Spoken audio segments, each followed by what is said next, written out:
ಎಲ್ಲರಿಗೂ ನಮಸ್ಕಾರ. ಹರೇ ಕೃಷ್ಣ. ಇಂದು ನಾವು ಶ್ರೀ ಶಿವಮಾನಸ ಪೂಜಾ ಸ್ತೋತ್ರದ ಅರ್ಥವನ್ನು ನೋಡೋಣ. ಮಕ್ಕಳಿಗೂ ಇದು ಕಲಿಯಲು ಸುಲಭ ಆಗಿದೆ, ಹಾಗಾಗಿ ಇದರ ಒಂದು ಅರ್ಥವನ್ನು ನಾವು ನೋಡೋಣ. ಶಿವಮಾನಸ ಪೂಜಾ ಸ್ತೋತ್ರ. ರತ್ನೈ ಕಲ್ಪಿತಮಾಸನಂ ಹಿಮಜಲೈ ಸ್ನಾನಂಚ ದಿವ್ಯಾಂಬರಂ ನಾನಾರತ್ನವಿಭೂಷಿತಂ ಮೃಗಮದಾಮೋದಾಂಕಿತಂ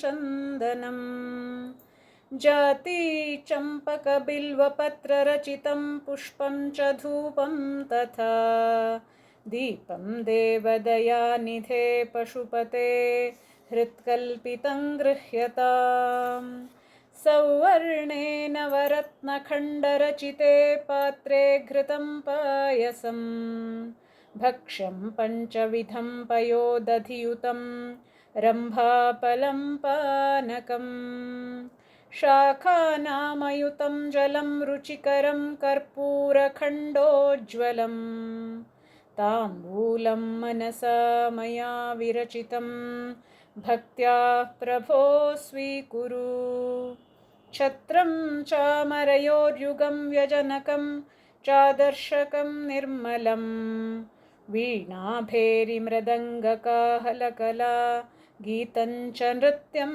ತಥಾ ಸಾಷ್ಟಾಂಗಂ ಪ್ರಣತಿಸ್ತುತಿರ್ಬಹುವಿಧಾ ಏತತ್ ಸಮಸ್ತಂ ಮಯಾ ಸಂಕಲ್ಪೇನ ಸಮರ್ಪಿತಂ ತವ ವಿಭೋ ಪೂಜಾಂ ಗ್ರಹಾಣ ಪ್ರಭೋ ಆತ್ಮಾ ತ್ವಂ ಗಿರಿಜಾಮತಿಃ ಸಹಚರಾಃ ಪ್ರಾಣಾಃ ಶರೀರಂ ಗ್ರಹಂ ಪೂಜಾತೆ ವಿಷಯೋಪಭೋಗರಚನಾ ನಿದ್ರಾ ಸಮಾಧಿಸ್ಥಿತಿಃ ಸಂಚಾರಃ ಪದಯೋ ಪ್ರದಕ್ಷಿಣವಿಧಿ ಸ್ತೋತ್ರಾಣಿ ಸರ್ವಾ ಗಿರೋ ಯದ್ಯತ್ ಕರ್ಮ ಕರೋಮಿ ತತ್ತದಖಿಲಂ ಶಂಭೋ ತವಾರಾಧನಂ ಕರಚರಣಕೃತಂ ವಾ ಕಾಯಜಂ ಕರ್ಮಜಂ ವಾ ಶ್ರವಣನಯನಜಂ ವಾ ಮಾನಸಂ ವಾ ಪರಾಧಂ ವಿಹಿತಮವಿಹಿತಂ ವಾ ಸರ್ವಮೇತತ್ ಕ್ಷಮಸ್ವ ಜಯ ಜಯ ಕರುಣಾಬ್ಧೇ ಶ್ರೀಮಹಾದೇವ ಶಂಭೋ ಜಯ ಜಯ ಕರುಣಾಬ್ಧೇ ಶ್ರೀಮಹಾದೇವ ಶಂಭೋ. ಇದು ನೋಡಿ ಎಷ್ಟು 2.5-3 ನಿಮಿಷ ಹೆಚ್ಚು ಅಂದರೆ ಅಷ್ಟೇ. ಹಾಗಾಗಿ ಈ ಸ್ತೋತ್ರವನ್ನು ದಿವಸ ದೇವ್ರ ಮುಂದೆ ಕೂತ್ಕೊಂಡು ಹೇಳ್ಬೋದು. ಬೆಳಗ್ಗೆ ಹೇಳ್ಬೋದು, ಇಲ್ಲ ಸಾಯಂಕಾಲ ಸಂಧ್ಯಾ ಸಮಯದಲ್ಲಿ ಹೇಳ್ಬೋದು. ಹಾಗೆ ಈ ಸ್ತೋತ್ರದ ಅರ್ಥವನ್ನು ನೋಡೋಣ. ರತ್ನೈ ಕಲ್ಪಿತಮಾಸನಂ ಹಿಮಜಲೈಹಿ. ಹೇ ದಯಾಸಾಗರ, ಆ ಪರಶಿವನನ್ನು ನಮ್ಮ ಹೃದಯದಲ್ಲಿ ಸ್ಥಾಪಿಸಿಕೊಂಡು ಅವನನ್ನು ಪೂಜೆಯನ್ನು, ಅರ್ಚನೆಯನ್ನು, ಎಲ್ಲ ನೈವೇದ್ಯವನ್ನು, ಸಕಲ ಆ ಷೋಡಶ ಪೂಜೆಗಳನ್ನು ನಾವು ಮಾಡೋದೇ ಈ ಮಾನಸ ಪೂಜೆ ಅಂತ. ಹಾಗಾಗಿ ಇಲ್ಲಿ ನಾವು ಆ ಭಗವಂತನನ್ನು ಕರೆಸ್ತಾ ಇದ್ದೇವೆ. ಹೇ ದಯಾಸಾಗರ, ದೇವ ಪಶುಪತಿಯೇ, ನಾನು ನನ್ನ ಹೃದಯದಲ್ಲಿ ಕಲ್ಪಿಸಿಕೊಂಡಿರುವಂತಹ ಈ ವಸ್ತುಗಳಿಂದ ಮಾಡುವ ಮಾನಸಿಕ ಪೂಜೆಯನ್ನು, ಮನಸ್ಸಿನಲ್ಲಿ ಎಲ್ಲವನ್ನ ಕಲ್ಪಿಸಿಕೊಂಡು ನಿನ್ನನ್ನು ಪೂಜಿಸ್ತಾ ಇದ್ದೇನೆ, ಅದನ್ನು ಸ್ವೀಕರಿಸಿ ನನ್ನನ್ನು ಅನುಗ್ರಹಿಸು ಅಂಥೇಳಿ ಆ ಭಗವಂತನಲ್ಲಿ ಪ್ರಾರ್ಥನೆಯನ್ನು ಮಾಡೋದು. ಹಾಗಾಗಿ ಮೊದಲನೇದಾಗಿ ನೀನು ಕುಳಿತುಕೊಳ್ಳಲಿಕ್ಕೆ ನಾನು ನಿನಗೆ ರತ್ನಗಳಿಂದ, ರತ್ನಖಚಿತವಾದ ರತ್ನದಿಂದ ನಿರ್ಮಿತವಾದ ಆಸನವನ್ನು ಕೊಡ್ತಾ ಇದ್ದೇನೆ. ನಂತರ ಗಂಗಾಜಲದಿಂದ ಸ್ನಾನ, ಧರಿಸಲು ಶ್ರೇಷ್ಠವಾದ ವಸ್ತ್ರವನ್ನು, ನಾನಾ ರತ್ನಗಳಿಂದ ಕೂಡಿದ ಹಾರವನ್ನು, ಆಭರಣಗಳನ್ನು, ಕೇಯೂರವನ್ನು, ಸುವಾಸನಾಯುಕ್ತ ಕಸ್ತೂರಿಯನ್ನು, ಚಂದನ, ಶ್ರೇಷ್ಠ ಸಂಪಿಗೆಯನ್ನು, ಚಂದನವನ್ನು ಲೇಪಿಸ್ತಾ ಇದ್ದೇನೆ, ಸಂಪಿಗೆಯನ್ನು ಅರ್ಪಿಸ್ತಾ ಇದ್ದೇನೆ, ಬಿಲ್ವಪತ್ರೆ, ಪುಷ್ಪಮಾಲೆ, ಸುಂದರ ಪುಷ್ಪಗಳನ್ನು, ಧೂಪ ದೀಪಗಳನ್ನು ನಾನು ಅರ್ಪಿಸ್ತಾ ಇದ್ದೇನೆ. ಇವೆಲ್ಲವನ್ನು ನೀನು ಸ್ವೀಕರಿಸು ಅಂಥೇಳಿ ಇಲ್ಲಿ ಪ್ರಾರ್ಥನೆಯನ್ನು ಮಾಡ್ತಾ ಇದ್ದೇವೆ. ಹಾಗಾಗಿ ಅಲ್ಲಿ ಹೃತ್ಕಲ್ಪಿತಂ ಗೃಹ್ಯತಾಂ, ನಾನು ಮನಸ್ಸಿನಲ್ಲಿ ನಿನ್ನನ್ನು ಸ್ಥಾಪಿಸಿ ಎಲ್ಲವನ್ನು ನಿನಗೆ ಅರ್ಪಿಸ್ತಾ ಇದ್ದೇನೆ, ಬಂದು ಸ್ವೀಕರಿಸು ಸ್ವಾಮಿ ಅಂಥೇಳಿ ಪ್ರಾರ್ಥಿಸೋದು. ಸೌವರ್ಣೇ ನವರತ್ನ ಖಂಡರಚಿತೆ ಅಂತೇಳಿ. ಮತ್ತೆ ಹೇ ಪ್ರಭುವೇ, ನವರತ್ನ ಖಚಿತವಾದ ಸುವರ್ಣ ಪಾತ್ರೆಗಳಲ್ಲಿರುವ ಘೃತಂ ಪಾಯಸಂ, ಪಾಯಸವನ್ನು, ತುಪ್ಪವನ್ನು, ಹಾಗೆ ಭಕ್ಷ್ಯಂ ಪಂಚವಿಧಂ, ಹಾಲು ಮೊಸರು ಬಾಳೆಹಣ್ಣುಗಳನ್ನು, ಪಂಚವಿಧ ಪಯೋಧದಿಯುತಂ ರಂಭಾಫಲಂ ಪಾನಕಂ, ಪಾನಕವನ್ನು, 5 ಬಗೆಯ ಬಾಳೆಹಣ್ಣು, ಹಾಲು ಮೊಸರು ಬಾಳೆಹಣ್ಣು ಮುಂತಾದವುಗಳಿಂದ ಕೂಡಿದ ಪಂಚವಿಧವಾದ ಭಕ್ಷ್ಯಗಳನ್ನು ಅರ್ಪಿಸ್ತಾ ಇದ್ದೇನೆ.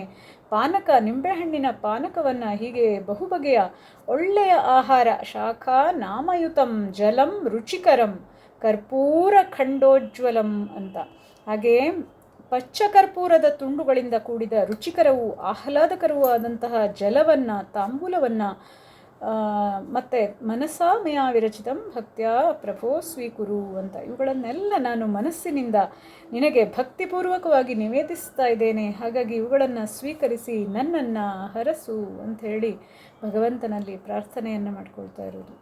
ಮತ್ತೆ ಏನನ್ನ ಅಂದರೆ ಛತ್ರಂ ಛತ್ರಂ ಚಾಮರಯೋರ್ಯುಗಂ ವ್ಯಜನಕಂ, ಛತ್ರಂ ಚಾಮರಂ, ಹೇ ವಿಶ್ವವ್ಯಾಪಕನಾದ ಪ್ರಭುವೇ, ನನ್ನ ಮಾನಸಿಕ ಸಂಕಲ್ಪದಿಂದ ನಿರ್ಮಿತವಾಗಿರುವಂತಹ ಈ ಛತ್ರ ಚಾಮರಗಳು, ಬೀಸಣಿಕೆ, ಸ್ವಚ್ಛವಾದ ಕನ್ನಡಿ, ಚಾದರ್ಶಕಂ ನಿರ್ಮಲಂ, ಸ್ವಚ್ಛವಾದ ಕನ್ನಡಿ, ಹಾಗೆ ವೀಣಾ ಭೇರಿ ಮೃದಂಗ ಕಾಹಲಕಲ, ವೀಣೆ ಭೇರಿ ಮತ್ತು ಮೃದಂಗ ದುಂದುಬಿಗಳ ವಾದ್ಯ, ಸಂಗೀತ ಗೀತಂಚ ನೃತ್ಯಂ ತಥಾ, ಹಾಗೆ ಸಂಗೀತ ನೃತ್ಯ ಮತ್ತು ಸಾಷ್ಟಾಂಗಂ, ಸಾಷ್ಟಾಂಗ ನಮಸ್ಕಾರ, ನನ್ನಿಂದ ಸಾಷ್ಟಾಂಗ ನಮಸ್ಕಾರವನ್ನು, ಸ್ತುತಿರ್ ಬಹುವಿಧ ಹಿ ಏತತ್ ಸಮಸ್ತಂ ಮಯ, ಹೇತತ್ ಅಂದರೆ ಹಿ, ಮತ್ತು ಇದನ್ನು ಕೂಡ ಇವೆಲ್ಲವನ್ನು ನಿನಗೆ ಅರ್ಪಿಸ್ತಾ ಇದ್ದೇನೆ. ಸಮಸ್ತಂ ಮಯ, ನನ್ನಿಂದ. ಸ್ತೋತ್ರಗಳನ್ನು ಸಹ ನಾನು ನಿನಗೆ ಹೇಳ್ತಾ ಇದ್ದೇನೆ, ಸ್ತೋತ್ರ ಪಠಣವನ್ನು ಮಾಡ್ತಾ ಇದ್ದೇನೆ. ಇವೆಲ್ಲವನ್ನು ಶ್ರದ್ಧಾಪೂರ್ವಕವಾಗಿ ನಾನು ನಿನಗೆ ಸಮರ್ಪಿಸ್ತಾ ಇದ್ದೇನೆ. ಹೇ ಪ್ರಭು, ಬಂದು ಸ್ವೀಕರಿಸು ಮತ್ತು ಆಶೀರ್ವದಿಸು ಅಂಥೇಳಿ ಪರಶಿವನ ಹತ್ರ ಪ್ರಾರ್ಥನೆಯನ್ನು ಮಾಡ್ಕೊಳ್ತಾ ಇರೋದು. ಹಾಗೆ ಆತ್ಮಾತ್ಮಂ ಗಿರಿಜಾಮತಿ ಸಹಚರಾಹ, ಆತ್ಮಾಮತಿ, ಹೇ ಶಿವನೇ, ನಾನು ಎಂಬ ಆತ್ಮನು ನೀನೇ ಆಗಿರುವೆ, ನನ್ನಲ್ಲಿರುವವನು ನೀನೇ, ನನ್ನ ಆತ್ಮದ ಆ ಚೇತನವು ನೀನೇ, ಆ ಆತ್ಮವೇ ನೀನಾಗಿರುವಂತಹ ನನ್ನ ಅಂತಃಕರಣವೇ ಪಾರ್ವತಿಯಾಗಿದ್ದಾಳೆ ಅವಳು. ನನ್ನ ಅಂತಃಕರಣದಲ್ಲಿ ಆ ಪಾರ್ವತಿಯನ್ನು ನಾನು ನೀನೇ ಸ್ಥಾಪಿಸಿದೀಯಾ ಅಂತ ಅಲ್ಲಿ ಪಂಚಪ್ರಾಣಗಳು ನಿನ್ನ ಅನುಚರರು ಅಂಥೇಳಿ ಹೇಳ್ತಾರೆ ಇಲ್ಲಿ.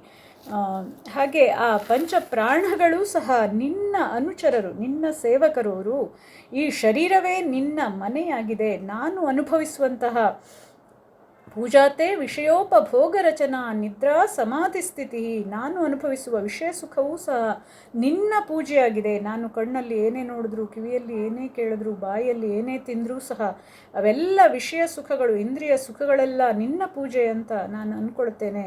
ಹಾಗೆ ಒಳ್ಳೆಯ ಕರ್ಮವನ್ನೇ ನಾನು ಒಳ್ಳೆಯದನ್ನೇ ಸ್ವೀಕರಿಸ್ತೇನೆ ಅನ್ನುವಂತಹ ಆ ಕಲ್ಪನೆ, ಆ ಒಂದು ನಮಗೆ ಪರಿಜ್ಞಾನ ಇರಬೇಕು. ಹಾಗಾಗಿ ಅದು ನಿನ್ನ ಪೂಜೆ. ನಿದ್ರೆಯು ನಿನ್ನ ಸಮಾಧಿ ಸ್ಥಿತಿ, ನನ್ನ ಕಾಲುಗಳ ಸಂಚಾರ ನಿನಗೆ ಪ್ರದಕ್ಷಿಣೆ ಅಂತ ನಾನು ಅಂದ್ಕೊಳ್ತೇನೆ. ಅದು ಪ್ರದಕ್ಷಿಣಾ ವಿಧಿ. ನನ್ನ ಎಲ್ಲ ಮಾತುಗಳು ಸಹ ನಿನ್ನ ಸ್ತುತಿಗಳು. ಹಾಗಾಗಿ ಒಳ್ಳೊಳ್ಳೆ ಮಾತಾಡಬೇಕು ಅಂತ ಆ ಭಗವಂತನಿಗೆ ಅದೆಲ್ಲ ಅರ್ಪಣೆಯಾಗುತ್ತೆ ಅಂತ. ಹಾಗಾಗಿ ಅದು ನಿನ್ನ ಸ್ತುತಿಗಳು. ಹೀಗೆ ನಾನು ಮಾಡುವ ಯಾವ ಯಾವ ಕರ್ಮಗಳನ್ನು ನಾನು ಮಾಡ್ತೇನೆಯೋ, ಯದ್ಯತ್ ಕರ್ಮ ಕರೋಮಿ ತತ್ತದಖಿಲಂ ಶಂಭೋ ತವಾರಾಧನಂ, ಅವೆಲ್ಲವೂ ಸಹ ನಿನ್ನ ಪೂಜೆ. ನನ್ನ ಎಲ್ಲ ಕರ್ಮಗಳೂ ಸಹ ನಿನ್ನ ಪೂಜೆಯಾಗಿದೆ ಅಂತ ಹೇಳ್ತಾರೆ ಇಲ್ಲಿ.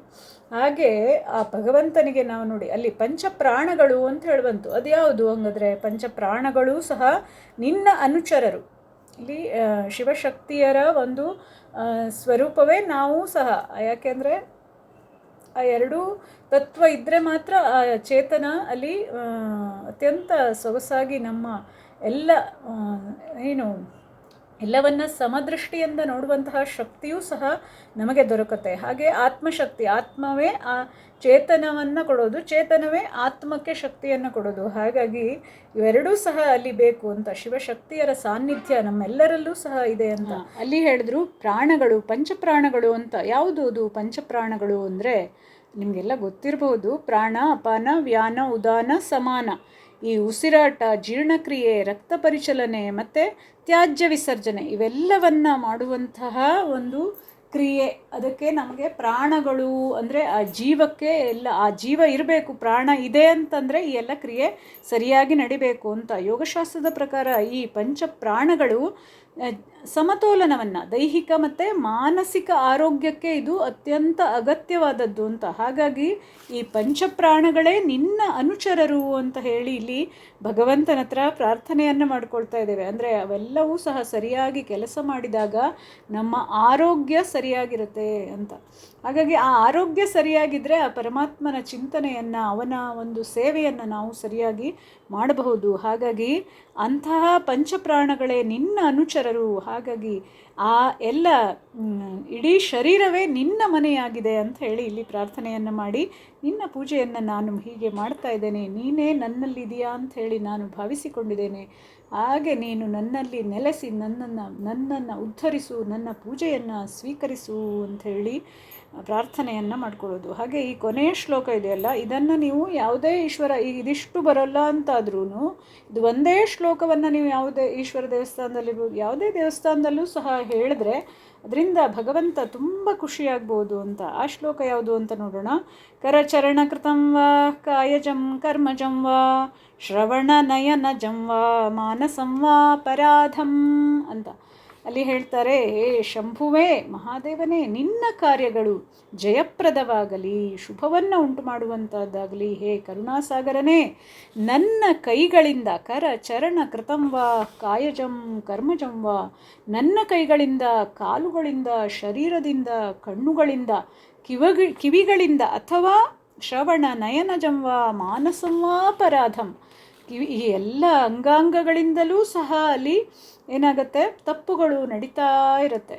ಹಾಗೆ ಬರೀ ಅಂಗಾಂಗಗಳಿಂದಲಷ್ಟೇ ಅಲ್ಲ, ಮನಸ್ಸಿನಿಂದಲೂ ಸಹ ಅದು ತಪ್ಪು, ಮನಸ್ಸಿನಲ್ಲಿ ಕೆಟ್ಟ ವಿಚಾರವೂ ಸಹ ಮಹಾಪಾಪ ಅಂತ ಅನಿಸ್ಕೊಳ್ಳುತ್ತೆ. ಹಾಗಾಗಿ ಕಿವಿಗಳಿಂದ, ಮನಸ್ಸಿನಿಂದ ಸಂಭವಿಸಬಹುದಾದಂತಹ ಯಾವುದೇ ರೀತಿಯ ಅಲ್ಲಿ ಹೇಳ್ತಾರೆ ವಿಹಿತ ಮವಿಹಿತಂವಾ ಅಂತ, ಅಥವಾ ವಿದಿತ ಮವಿದಿತಂವಾ ಅಂತಲೂ ಹೇಳ್ಬೋದು ಇಲ್ಲಿ.